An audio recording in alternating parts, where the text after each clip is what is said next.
Friends, स्वागत है मेरे YouTube channel histopath lab studies में। आज का जो मेरा टॉपिक है कंपोजिशंस ऑफ ब्लड, मतलब ब्लड में कौन कौन सी चीजें मिली रहती हैं, क्या क्या कंपोजिशंस रहता है। सपोज जैसे कोई भी मेडिसिन आती है उसमें एक से अधिक कंपोजिशंस होते हैं, तो वैसे ही इसका मीनिंग है कि कंपोजिशन ऑफ ब्लड। तो आपको मैं बता दूं कंपोजिशंस ऑफ ब्लड में सेलुलर एलिमेंट्स ऑफ ब्लड मतलब ब्लड में पाए जाने वाली सेल्स, सेलुलर मतलब ब्लड में पाई जाने वाली सेल्स, वो रहती हैं 45% एंड देन प्लाज्मा रहता है 55%, टोटल मिला के 100%। अब मैं आपको बता देता हूं कि सेलुलर एलिमेंट्स में क्या क्या हम पढ़ने वाले हैं। RBC, erythrocytes, WBC, leucocytes, platelets, thrombocytes, और प्लाज्मा में जो हम पढ़ेंगे वो proteins, inorganic substance, organic substance.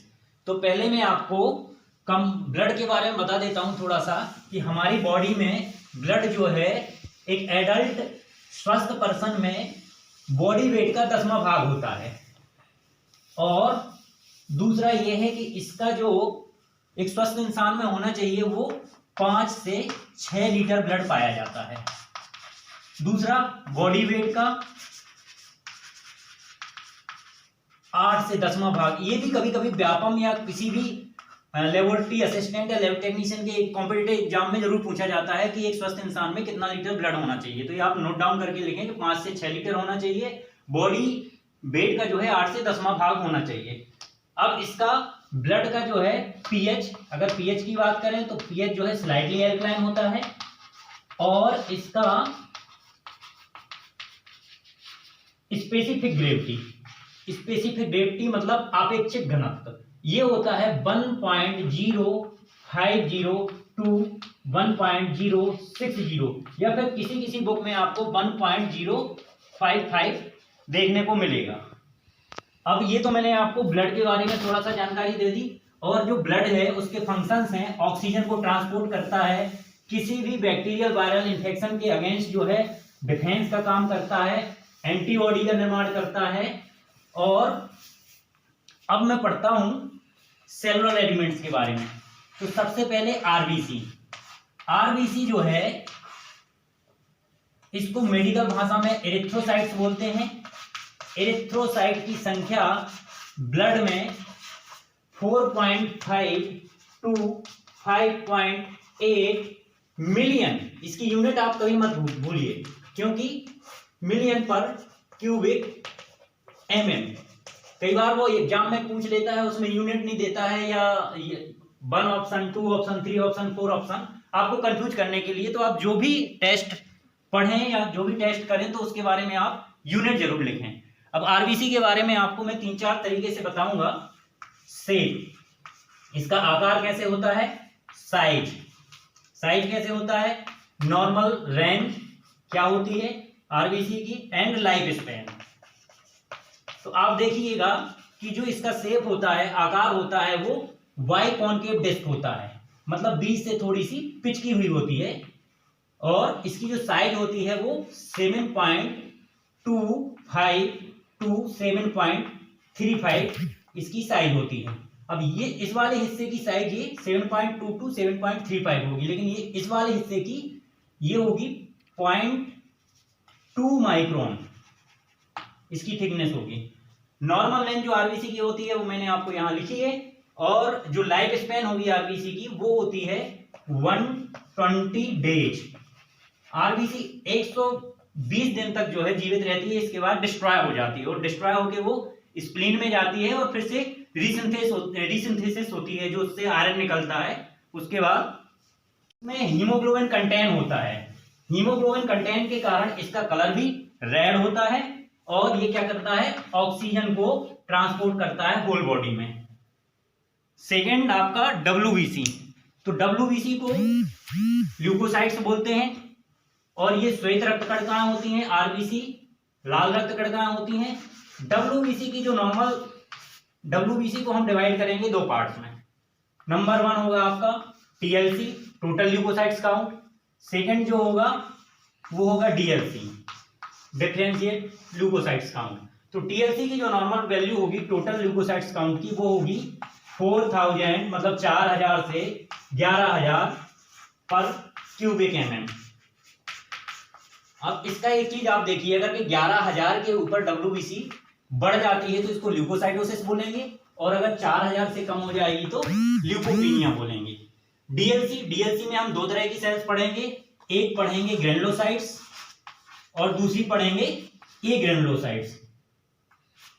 अब आप देखिए, जिसके साइटोप्लाज्म में ग्रेन्यूल्स पाए जाएंगे वो ग्रेनुलोसाइट्स है, और जिसके साइटोप्लाज्म में ग्रेन्यूल्स नहीं पाए जाएंगे वो अग्रेनुलोसाइट्स है। तो जो ग्रेनुलोसाइट सेल्स होती हैं वो तीन तरह की होती हैं, न्यूट्रोफिल्स, यूसिनोफिल्स, बेसोफिल्स।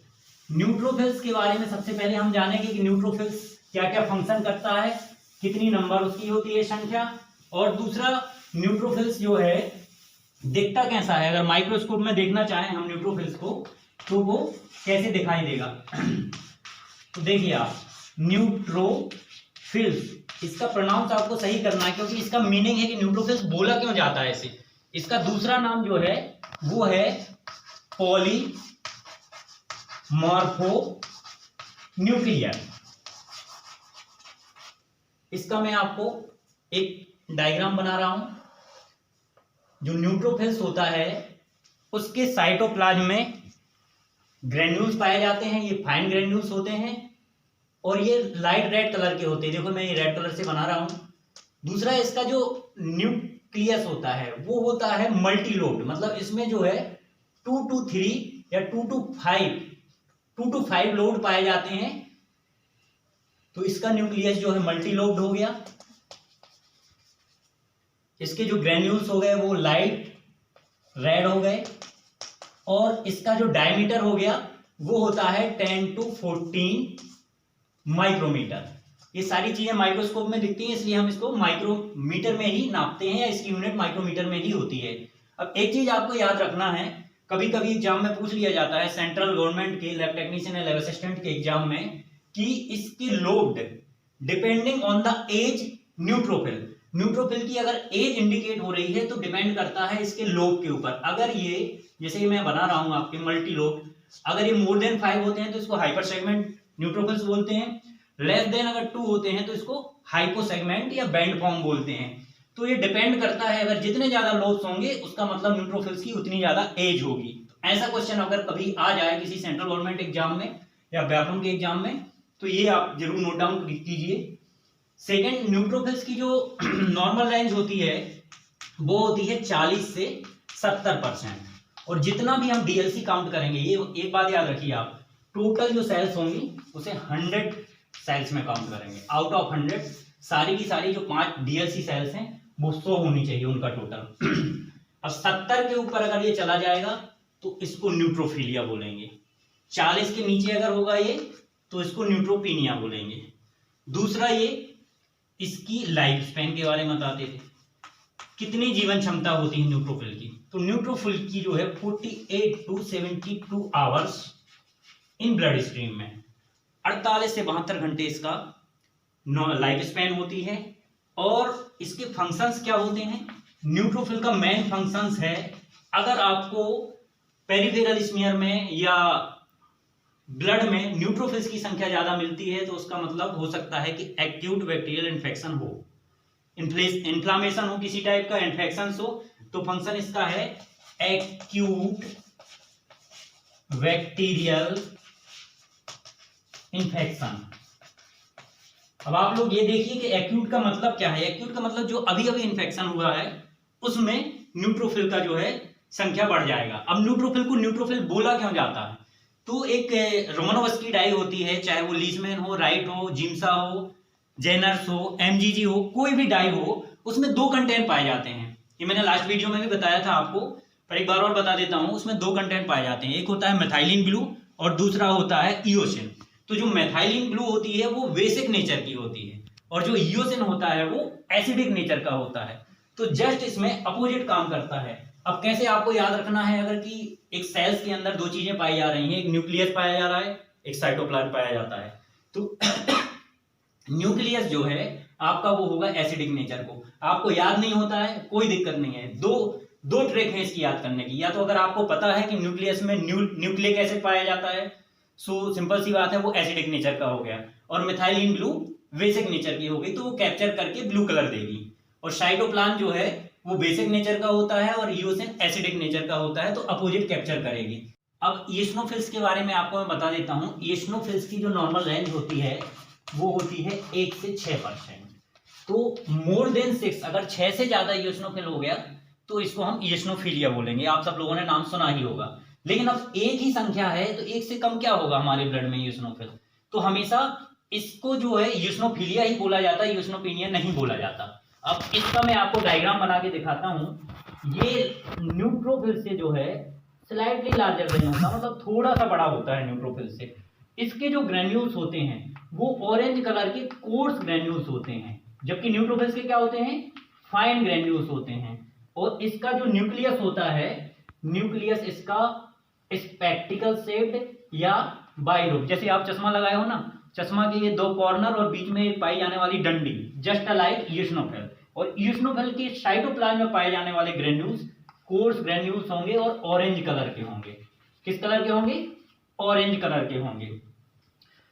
न्यूक्लियस जो होगा ये बाइलोब्ड होगा या स्पेक्टिकल शेप्ड होगा। तो अगर कभी आप माइक्रोस्कोपी करके देखते हैं एक पेरिफेरल ब्लड स्मीयर बना के, तो आप आइडेंटिफाई कर सकते हैं। एक तो साइज के अकॉर्डिंग, इसकी साइज जो है ये 10 to 15 माइक्रोन होती है। और ये सारी चीजें माइक्रोस्कोप में देख रहे हैं हम, तो सारी यूनिट माइक्रोन में आएगी, ये भी आपको याद रखना है। और स्लाइटली लार्जर देन न्यूट्रोफिल्स। अब ईओसिनोफिल्स के बारे में आपको मैं बता देता हूं कि इसकी लाइफ स्पैन भी है वो भी न्यूट्रोफिल के जैसे ही होती है। उसके जितने दिन 24 आवर्स टू 48 आवर्स उसकी लाइफ स्पैन होती है। ईओसिनो अब मैंने आपको बताया ईओसिनोफिल नाम क्यों पड़ा, क्योंकि इसके जो ग्रेन्यूल्स हैं वो ईओसिनोफिलिक हैं। जो रोमनोवस की डाई है, जैसे लीजमैन डाई है, तो उसमें से ईओसिन नेचर जो है या एसिडिक नेचर है वो ग्रेन्यूल्स उसको कैप्चर कर रहे हैं, इसलिए इसका नाम पड़ा। न्यूट्रोफिल का इसलिए नाम पड़ा क्योंकि वो न्यूट्रल डाई को कैप्चर कर रहा है। दूसरा फंक्शन क्या है इसका, तो ईओसिनोफिल का फंक्शन मतलब किस किस कंडीशन में ये ईओसिनोफिलिया आपको मिलेगा। तो नंबर 1 आप देखिए, अस्थमैटिक। कोई भी अस्थमैटिक पेशेंट है या अस्थमा हो गया उस कंडीशन में मिलेगा। दूसरा आपका एलर्जिक या एलर्जिक, कोई भी एलर्जी हो रही है उस कंडीशन में ईओसिनोफिलिया मिलेगा ब्लड स्मीयर में। तीसरा आपका पैरासाइटिक इन्फेक्शन। अब यहां समझने वाली बात है आपको, पैरासाइटिक इन्फेक्शन तो आपको मैं बता दूं सबसे पहले कि पैरासाइट 3 तरह के होते हैं। सबसे पहले स्टूल पैरासाइट्स, यूरिन पैरासाइट्स और ब्लड पैरासाइट। तो जैसे ब्लड पैरासाइट से आपका मलेरिया है, लीशमानिया डोनोवानी है। स्टूल पैरासाइट्स जो हैं आपके हुक बॉम्ब्स हैं, टैप बॉम्ब्स हैं, एंटोविवा हिस्टोरिका है, जियार्डिया लैम्बिया है। और अगर यूरिन पैरासाइट्स की बात करें आपके नॉलेज के लिए या एग्जाम में पूछे जाने वाले क्वेश्चंस के लिए, तो यूरिन पैरासाइट जो है वो टीवी और टीएच मतलब ट्राइकोमोनास वेजाइनलिस और ट्राइकोमोनास होमिनस, ये आप नोट डाउन कर लेना। तो ये ईओसिनोफिल्स के बारे में हो गया parasitic infection. But stool parasites में ही आपको ईओसिनोफिलिया मिलेगा, जैसे कि hook bomb, tap bomb, round bomb, ये सारी चीजें ये माइक्रोबायोलॉजी में आपको पैरासाइटोलॉजी में पढ़ने को मिलेगा। थर्ड है बेसोफिलिया। अब बेसोफिलिया के बारे में आपको मैं बताऊं, इसका नाम भी जो है, इसके जो ग्रेन्यूल्स होते हैं वो बेसोफिलिक होते हैं। बेसोफिल्स इसकी नॉर्मल रेंज जो होती है 0.5 to 2%। अगर 2% के ऊपर किसी ब्लड स्मीयर में बेसोफिल्स आपको देखने मिल रहे हैं तो दैट इज कॉल्ड बेसोफिलिया। अब बेसोफिलिया और इसको बेसोफिनिया जैसा शब्द कोई यूज नहीं करेंगे, क्योंकि ईओसिनोफिल में भी मैंने आपको बताया था कि लेस देन 1 से कम क्या होगा, तो लेस देन 0.5 से कम क्या होगा। बेसोफिल जनरली ब्लड स्मीयर में कम ही देखने को मिलता है। क्यों? क्योंकि ये ल्यूकेमिया, अगर किसी टाइप का ब्लड का कैंसर है तो उसमें बेसोफिलिया मिलेगा आपको। दूसरा, इसके 2 मेन फंक्शंस हैं। बेसोफिल्स क्या करता है, हिस्टामीन एंड हेपेरिन, ये दोनों को रिलीज करता है। हेपेरिन समझते हो आप, हमारी बॉडी में पाया जाने वाला नेचुरल एंटीकोगुलेंट, जिस वजह से हमारी बॉडी का या खून जमता नहीं है, वो नेचुरल एंटीकोगुलेंट है। तो ये भी आप याद रखो, ये कई बार एग्जाम में पूछा जाता है, चाहे व्यापम का एग्जाम हो, पीजीआई चंडीगढ़ का एग्जाम हो या किसी एम्स का एग्जाम हो, उसमें जरूर पूछा जाता है कि बेसोफिल में क्या क्या रिलीज होता है, तो हिस्टामिन और हेपेरिन। अब एक ग्रेनुलोसाइट सेल्स के बारे में बताएंगे। अब मैं बेसोफिल का डायग्राम और जरूर बना के बता देता हूं आपको। बेसोफिल डब्ल्यूबीसी में पाया जाने वाला सबसे छोटा सेल्स है। एक दो बार एग्जाम में आया है, अगर एग्जाम में आ जाए तो डब्ल्यूबीसी में पाया जाने वाला सबसे छोटा सेल्स जो है वो बेसोफिल है। बेसोफिल के जो ग्रेन्यूल्स होते हैं साइटोप्लाज्म में, वो इतने डेंस होते हैं कि उसका जो न्यूक्लियस होता है वो एविडेंट नहीं होता है, न्यूक्लियस उसका दिखाई नहीं देता है, इतने ज्यादा ब्लूइश ब्लैक कलर के ग्रेन्यूल्स होते हैं। और इसकी जो नॉर्मल 9 to 13 या 9 to 12 माइक्रोमीटर इसकी डायमीटर होता है, साइज होती है। इसके ग्रेन्यूल्स जो है ब्लूइश ब्लैक होते हैं और इसका बेसोफिलिया नाम इसीलिए पड़ा कि इसके ग्रेन्यूल्स बहुत ज्यादा बेसिक होते हैं, बेसिक डाई से कैप्चर करते हैं। अब मैं बात करूंगा ए ग्रेनुलोसाइट्स की। ए ग्रेनुलोसाइट्स में दो तरह के सेल्स आएंगे। नंबर 1 आएगा मोनोसाइट्स, ए ग्रेनुलोसाइट्स, मतलब जिसमें कोई भी ग्रेन्यूल्स नहीं पाया जाता है वो ए ग्रेनुलोसाइट सेल्स होते हैं। ए ग्रेनुलोसाइट सेल्स में नंबर 1 मोनोसाइट्स। मोनो से क्या समझ रहे हो आप? मोनो मतलब सिंगल, मोनो मतलब एक, साइट मतलब सेल, मतलब जिसके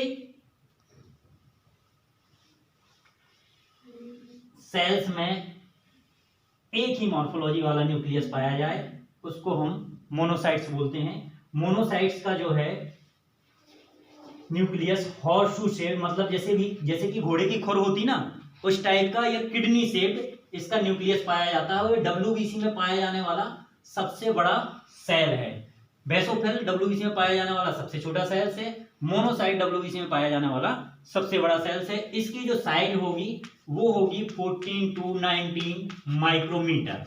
इसका न्यूक्लियस जो होगा वो होगा किडनी या हार्सशू शेप। इसमें कोई भी ग्रेन्यूल्स नहीं पाए जाएंगे, जैसा कि मैंने आपको बताया ए ग्रेनुलोसाइट्स। अब मोनोसाइट्स की भी लाइफ स्पेन कई हफ्तों से कई महीनों तक हो सकती है। मोनोसाइट्स भी इन्फ्लामेशन में या पैरासाइटिक इन्फेक्शन में, स्पेशली जो ब्लड पैरासाइट्स होते हैं उसमें इंक्रीज हो जाता है। मोनोसाइट्स की जो नॉर्मल वैल्यू होती है वो 0.2 to 0.8%। अगर 8 के ऊपर होगा तो इसको मोनोसाइटोसिस बोलेंगे। अब याद रखना आपको, उसको बोलते थे हम न्यूट्रोफिलिया, बेसोफिलिया, यूसिनोफिलिया, बट इसको हम क्या बोलेंगे? मोनोसाइटोसिस। लेस देन कम तो कोई शब्द नहीं है इसके लिए, क्योंकि 0.2 से कम हो नहीं सकता है।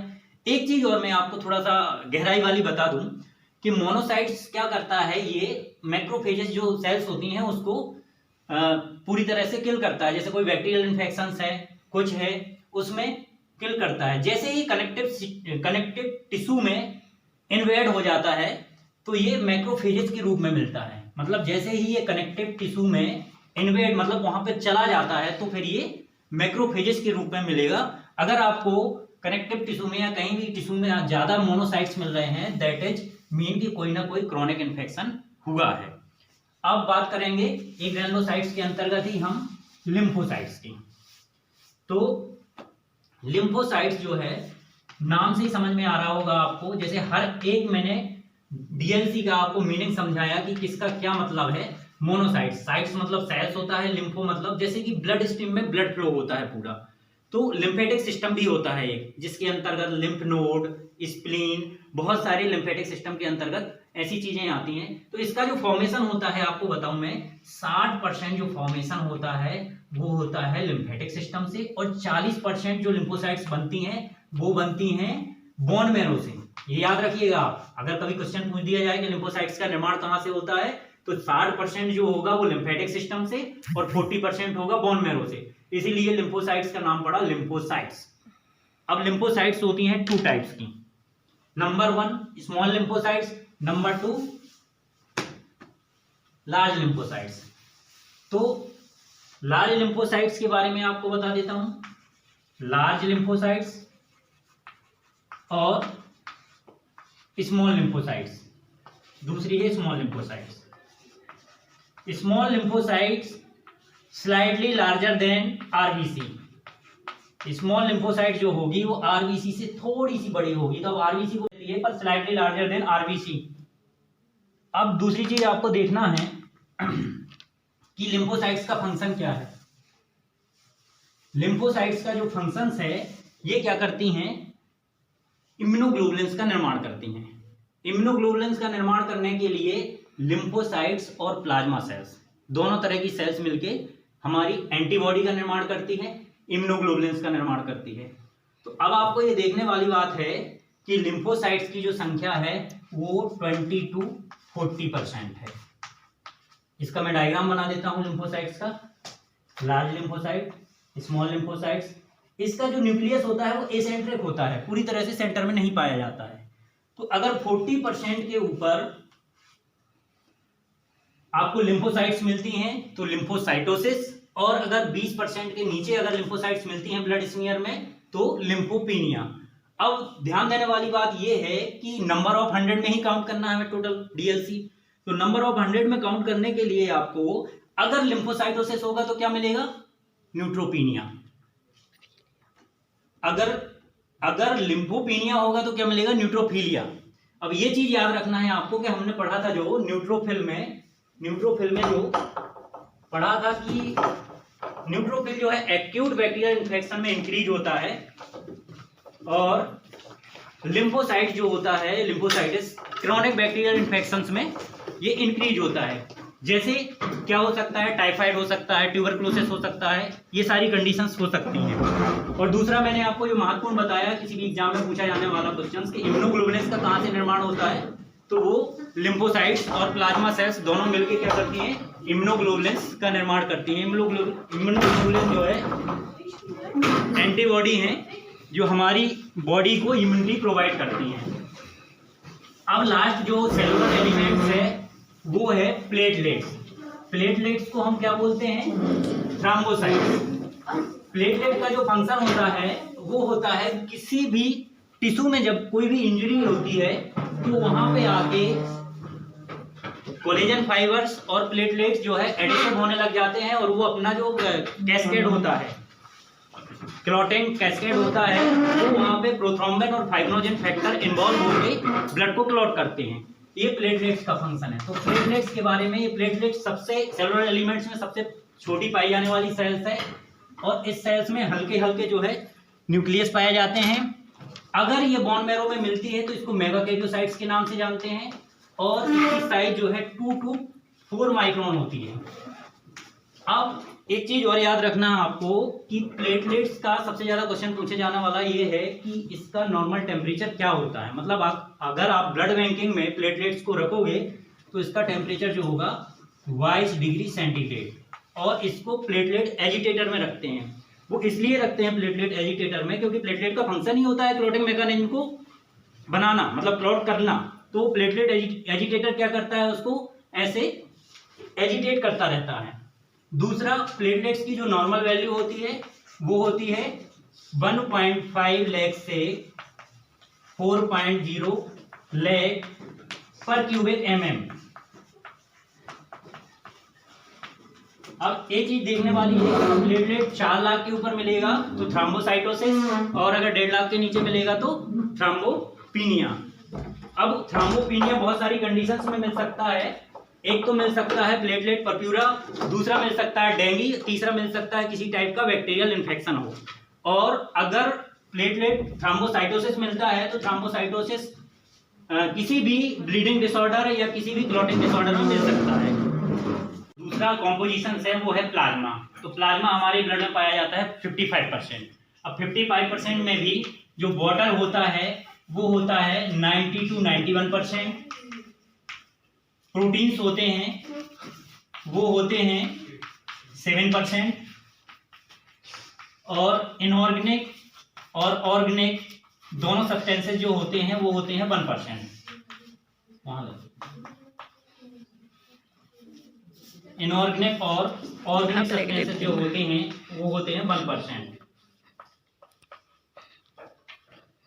अब प्लाज्मा में जो प्रोटीन पाया जाता है वो सबसे ज्यादा मात्रा में पाया जाता है।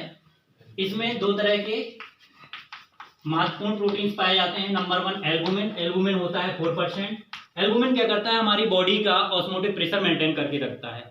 दूसरी महत्वपूर्ण चीज है एल्बुमिन के बारे में जानना कि ये लिवर से जो है सिंथेसाइज होता है। दूसरा जो है ग्लोबुलिन। ग्लोबुलिन भी एक प्रोटीन है जो कि प्लाज्मा में पाया जाता है, प्लाज्मा प्रोटीन है ये, 2% होता है। ग्लोबुलिन जो है अल्फा, बीटा, डेल्टा इस टाइप का होता है। ये प्लाज्मा सेल्स और लिम्फोसाइट्स के साथ मिलके इम्यूनोग्लोबुलिन्स जो एंटीबॉडी होती हैं आईजीएम, आईजीजी, आईजीडी, आईजीए उसका निर्माण करता है। थर्ड जो होता है आपका वो होता है फिब्रिनोजेन या फाइब्रिनोजेन, फिब्रिनोजेन या फाइब्रिनोजेन या प्रोथ्रोम्बिन, ये दोनों क्लॉटिंग फैक्टर हैं और ये प्लाज्मा में 1% पाए जाते हैं। फाइब्रिनोजेन जो है क्लॉटिंग मैकेनिज्म में इन्वॉल्व होता है, कहीं पे भी टिश्यू में अगर कोई इंजरी हुई तो उसमें कैसे उसको क्लॉट करना है और एक कैसा इंसॉल्वेबल एक उस पर लेयर बनाना है ताकि वो ब्लड फ्लो ना हो सके। अब थर्ड जो आपका आएगा वो आएगा इनऑर्गेनिक और ऑर्गेनिक सब्सटेंस। तो इनऑर्गेनिक और ऑर्गेनिक आप लोग हमेशा भूल जाते हो कि इनऑर्गेनिक सब्सटेंस कौन से होते हैं, याद हो तो बताओ आप लोग, बोलो। मैग्नीशियम, हाँ very good, sodium, potassium, magnesium, calcium. तो कहने का मतलब ये है कि अगर इनऑर्गेनिक सब्सटेंस की बात करेंगे तो हम यहाँ लिखेंगे इलेक्ट्रोलाइट्स, सीधी सी बात है। इनऑर्गेनिक मतलब आई और ई, इसको आपस में कोरिलेट कर लो। वोवेल्स तो बोल नहीं सकते क्योंकि वो भी वो है, वो भी स्वर है, पर आप आई और ई कोरिलेट कर दो, आपको याद रहना चाहिए इलेक्ट्रोलाइट्स। तो इलेक्ट्रोलाइट्स जो होते हैं आप लोगों ने जैसे बताया, सोडियम बोलते जाओ, पोटेशियम, कैल्शियम, मैग्नीशियम, सल्फर, बहुत सारी चीजें ये रहती हैं। तो ये भी इलेक्ट्रोलाइट्स पाई जाती हैं और ये आप लोगों को ये पता है महत्वपूर्ण भूमिका निभाता है प्लाज्मा में, बहुत सारी चीजें करने के लिए, आपका ब्लड प्रेशर मेंटेन करने के लिए बहुत सारी चीजें होती हैं। और दूसरा होता है ऑर्गेनिक सब्सटेंस। ऑर्गेनिक सब्सटेंस जो होते हैं वो होते हैं आपके hormones, vitamins, lipid, amino acids या एमिनो एसिड्स, ग्लूकोज और यूरिया, क्रिएटिनिन, यूरिक एसिड। तो थैंक यू फ्रेंड्स, ये था मेरा आज का टॉपिक कंपोजिशंस ऑफ ब्लड।